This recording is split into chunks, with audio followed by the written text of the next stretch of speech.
efforts to win your vote for the 2021 local government elections, the Democratic Alliance in KwaZulu-Natal put up posters on Tuesday which read, "The ANC called you racists, the DA calls you heroes." Now, the party said the posters were to honour those who stood up to protect their protest during the during the July unrest. But the posters have been largely criticised for fueling racial tension.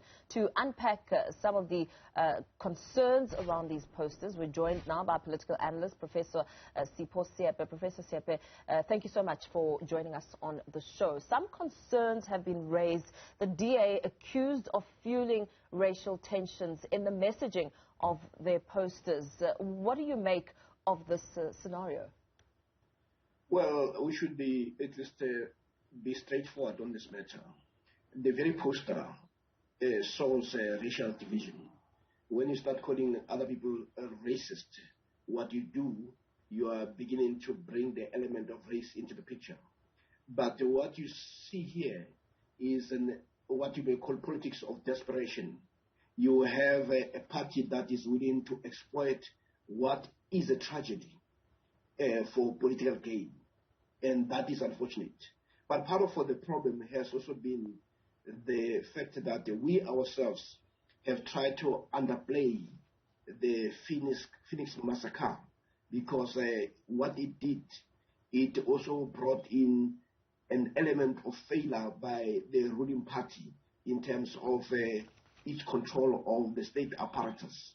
The intelligence that existed was very poor, or it was ignored. And one would have expected that the killings that occurred because of the social unrest could have been prevented. And of course, many other areas had actually failed us in that regard, because when decisions are made, people should think about the consequences. Now, going back to the DA, to exploit that was very unfortunate. But the racial insensitivity is not something that the DA seems to have actually understood. And we see it as one of its Achilles heel. People would look at that and will also look at its history on how it has actually dealt with black leaders. I mean, if you look at how the likes of Muslims were treated, look at people like Lindu Masebo, you look at people like Patricia Delil, you also look at somebody like Mohamed Mashaba, who was part of it and decided to walk away to say, this party does not represent the type of South Africa that I want, and non-racial. This is a party that seems to be more concerned about the white interest, and of course here Indian interest. So it becomes very problematic. One should also ask a different question. If the people who had died were Indian or white, how would we as a country have reacted? I cannot assure you that our reaction would be very different. So there is a sense where we could actually say Black Lives Matter less, not only for the DA, but even for all of us in terms of how we've reacted to this. But what is damning for the DA is to exploit the tragedy to gain political mileage. In deconstructing the DA's apology, is there a lack of understanding, or is it merely telling of the moral value of the party? I mean, you make the example, speaking of Musi Maimane, Herman Mashaba, and how they left the party. What does it tell us about the DA's moral value when it comes to serious issues like race? Well, it's morally bankrupt, and yet apology does not say much. They'll have to do much more than giving an apology. This is the same way as when de Klerk was forced to apologize. What he did was simply political expediency to say apartheid, well, ultimately admit that apartheid was a crime against humanity. We've been in a democracy. What part of the apartheid regime and its activities did de Klerk not know that he has to be forced in the last few years that you accept what the world has accepted? So the DA's insensitivity around the race is not, it's something that is ingrained in it. They need to do much more than what we have actually seen. Simply apologizing is simply to realize, to say, we're in an election year. Let us give people what they want. If they want us to apologize, we'll remove this and apologize, and then say, let's get on with it. But the issue of race is much too deep in this country, and the pain that it has brought to the majority is not something that can be wished away by a mere apology. So they will need to do much more. And of course, I expect that the opposition parties will be also exploiting that also to gain political mileage. But we must go back to the issue of what are we doing about the tragedy that occurred in Phoenix. It cannot be that the black people die and we simply say, let's move on. So the indictment is not only to the DA, but to all of us. What happened in July, a lot of black people died, and we should address that issue in the same way that we address what happened in Marikana. Even though it's inadequate, we still have to deal with those parts. But what we tend to do, we want to ignore and then wait for a moment when one party makes a mistake and exploit it also to our own political ends. In exploiting it to political ends, one cannot move away from the strong evidence that black people were indeed attacked in Phoenix. And the party, the DA, has tried, well, its KZN leader at least, tried to defend the statement, saying that there's nothing factually incorrect with the statement, that the people who defended their communities were in fact heroes, presumably speaking to Indian people here. Also claiming that the ANC had branded Indian people who had done this as racist.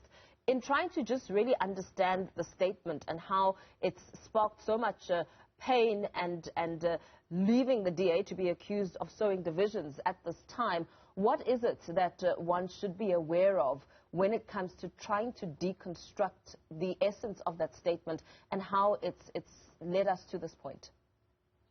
Well, I think the first thing that we need to do is to approach this, that a tragedy has happened. And what do you do with the tragedy? And what are the causes of that? What we have done is that we have pretended that the social ills that are destroying our social fabric are at the center. The whole notion of poverty, the absence of social justice. And if we're not going to deal with that, we'll not even deal with the racial issues. So the DA may as well apologize.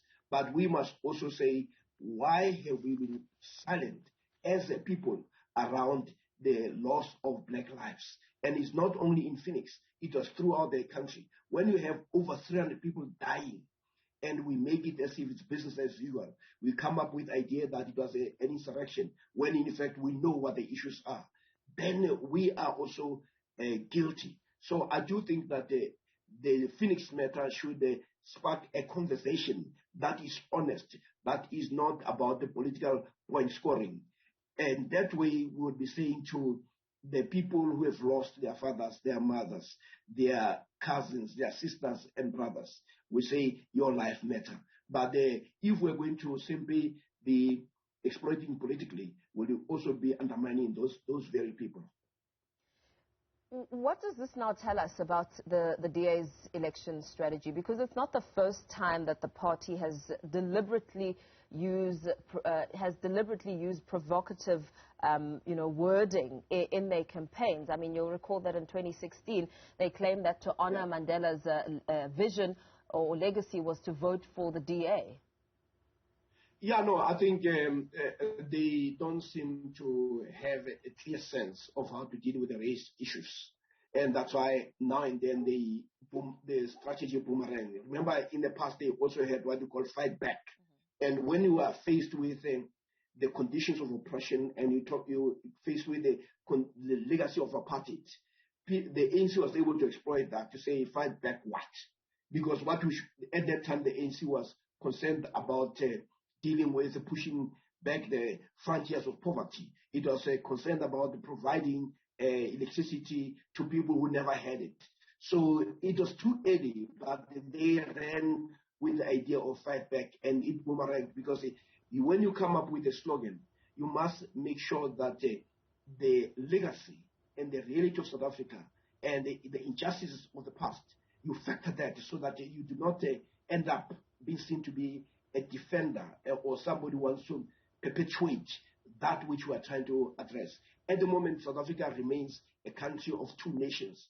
One nation being prosperous as it has always been, one being that of black people who are landless, hopeless, and who are unemployed and unemployable. So when you want to win the voters, you need to actually be speaking to the issues that they feel strongly about, not the point scoring that we see. And I think the DA still needs to have people who will teach it that we do have a challenge in this country, and that challenge is historic.